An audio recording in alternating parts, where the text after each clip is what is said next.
Attends, mais pourquoi on double la consonne là? Déjà qu'il faut ajouter ER. Qu'est-ce qu'ils vont inventer encore?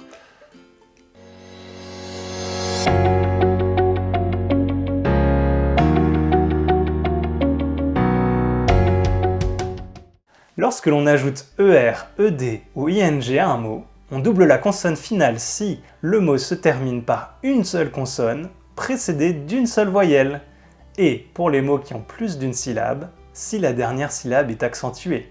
Par exemple, si l'on veut conjuguer stop au prétérit, on doit ajouter ED. Stop ne fait qu'une seule syllabe, il finit par une seule consonne précédée d'une seule voyelle, on va doubler le P. Stopped. De même, si l'on veut faire une comparaison avec l'adjectif big, on doit ajouter ER. Big ne fait qu'une seule syllabe, finit par une consonne précédée d'une seule voyelle, on doublera le G. Beggar. Enfin, on souhaite ajouter ING au verbe admit.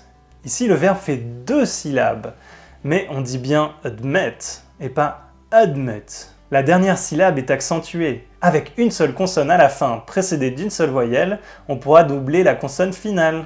Admitting. En revanche, on ne doublera pas la consonne dans les cas suivants. Lorsque rain devient raining, on ne double pas la consonne car il y a deux voyelles. Small, qui finit déjà par deux consonnes, devient smaller, on n'ajoutera pas une consonne supplémentaire. Enfin, open devient opened, car même si le verbe finit par une seule consonne précédée d'une seule voyelle, la syllabe finale n'est pas accentuée.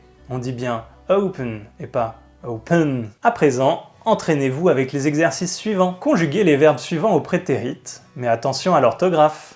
Beg, travel, date, start, rub, stir. Si besoin, mettez la vidéo en pause pour compléter l'exercice. À présent, la correction expliquée. Dans le cas des mots stir, rub, beg, ils finissent tous par une seule consonne précédée d'une seule voyelle et ne font qu'une syllabe, on doublera la consonne finale. Dans le cas de date et start, ils finissent soit par une voyelle, soit par deux consonnes, on ne doublera pas la consonne finale. Enfin, travel finit par une seule consonne et une seule voyelle, mais il s'accentue sur la première syllabe. Travel et pas travel, on ne doublera donc pas la consonne finale.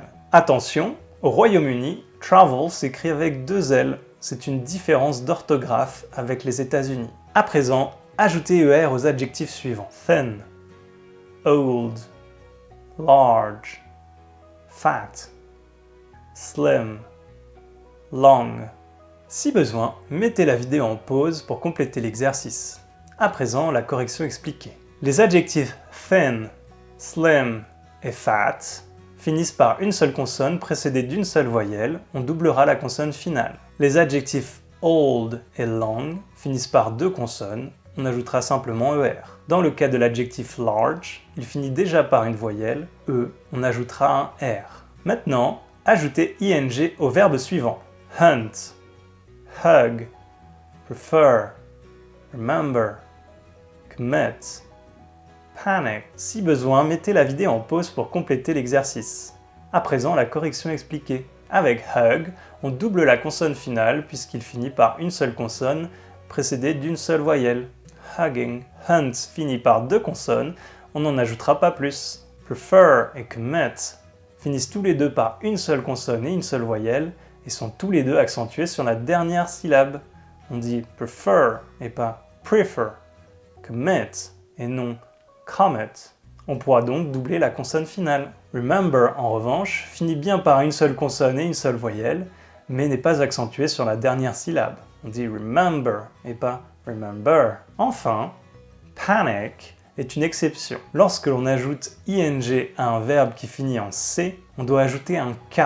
Panicking. Pour en savoir plus sur les exceptions d'orthographe en ajoutant le ing, regardez ma vidéo sur le présent en be plus verbe en ing. À présent, vous êtes incollables sur l'orthographe. Si vous appréciez mes vidéos, abonnez-vous, mettez un like, posez vos questions dans le chat, tout cela m'encourage à mettre plus de contenu.